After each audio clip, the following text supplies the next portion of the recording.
Although I was desperate to start making videos and edit the whole thing together because it kind of felt like we were getting quite close, there was a whole other stage here that I felt was really, really important, which was cleaning the images up first, which sort of felt like post-production in pre-production sort of thing. And it was really good fun, actually, working with the studio, ironing out hallucinations and sometimes leaving them in, you know, which sort of felt like a little meta sort of part.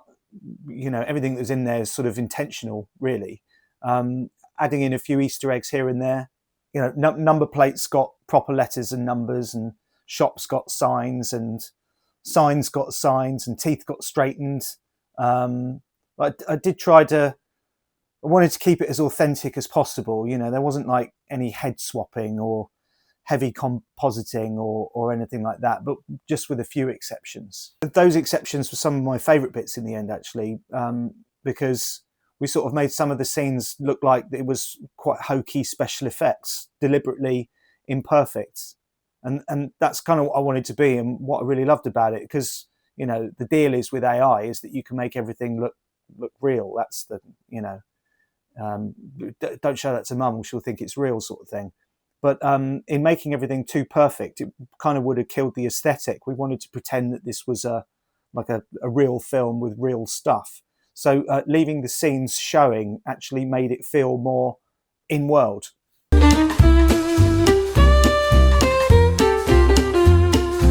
And then came the exciting stage, turning the images into video and letting loose with VO3. And I'll be honest, with the first few that we did, I was really disappointed. It was the first time that I'd been able to really try this out, and I thought that it was just going to be, you know, from what I'd seen online, you know, in whatever feed, I thought that VO3 would just be the silver bullet, but it just wasn't. And it was a bit of a reality check, because in some ways it was just as difficult to wrangle as Midjourney was. Shots that I thought would be dead simple just turned into soul-destroying exercises in staying positive. There's two good examples of shots. The first one is the hand reaching into the monitor to pull out the ice cream, which kind of sounds really simple. If I asked you to visualize a hand side on reaching into a monitor and then taking an ice cream out, you know, you'd have thought that that would have been relatively simple. But it seemed like every platform that I tried, VO2, VO3, Kling, whatever, none of them could conceptualize it. Just couldn't get their head around it. And second, the Australian, the outback scene. There's a guy standing in front of a shack, and I wanted the sign just simply to fall off the roof, crash on the ground, and then the old guy just sort of turns around to see what all the noise was, maybe with a bit of tumbleweed blowing across. But no matter what I did, those shots just didn't work. That's when I learned my biggest lesson, I think, of the whole process. As Ross Geller would say, pivot. Sometimes the shot that you imagines, it's just not going to happen. So you just got to find another way of doing it, or you just rewrite it. And that mindset is what keeps the film moving forward at pace. So to make the monitor shot work, for example, I ended up having to get rid of the monitor altogether and just create a still of an ice cream floating in space, and then have the hand come in and grab it, and then drop the monitor back in afterwards in After Effects, and it ended up looking just how I wanted it to look. So that was great.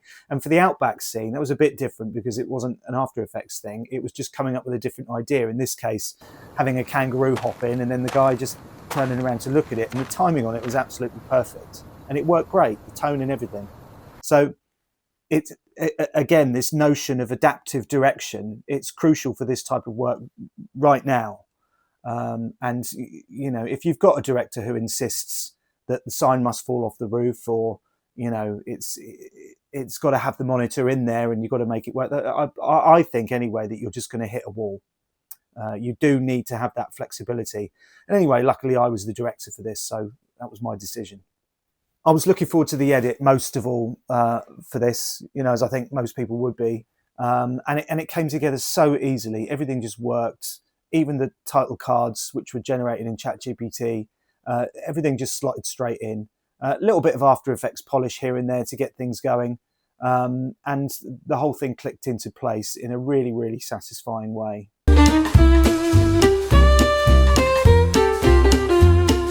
But I want to be clear that this is just my experience, and it represents just a moment in time that perhaps we'll look back on in 6 months and laugh at how out of date these tools were, or the approach was, or something perhaps. And even since I started making the film, from between then and now, the tools have changed. And if I was going to make it again, I'd almost certainly do it differently. Would it be better?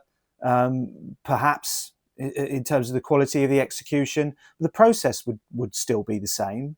You know, that constant dance between the vision in your head and the limitations or the opportunities of the platform tools and the choices that you make along the way. Because, you know, for all the tools, what really mattered wasn't the prompts or the platforms. It was the story and the human decisions behind it. You know, the things that AI can't do for you. And without them, you don't have a film.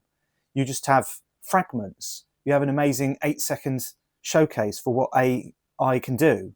But really the question is with those tools, what is it that you can do? So while the tools keep changing, and as I said, they already have, the fundamentals do stay the same. If you've got a story worth telling and the patience to bend when the tools seemingly won't, then you can make something. And for me, that is the real lesson of the Cosmic Wow film. Perhaps the most important thing that I want to add is this. I've been working in the marketing industry as a creative in various guises for over 20 years. And, you know, me personally, I draw, paint, write, animate, edit, you know, Photoshop. That's what I bring to the party. But I don't see this process in doing this as being any less creative or not bringing any of those disciplines to the table. It felt like I was being sort of fully utilized, and it was drawing on all of them. You know, there's the storytelling involved, that sense of rhythm, humor, composition, art direction. It all mattered here. And I'm also really wary of the cliche of saying AI is just another tool, because it totally undersells it. For me, it felt more like stepping into a new breed of studio. The tools can help, but they only really come alive when you bring your own craft, bring your own taste, bring your own judgment. And that is going to be what makes the difference between a demo reel of what AI can do and actually using AI in order to be able to make a film.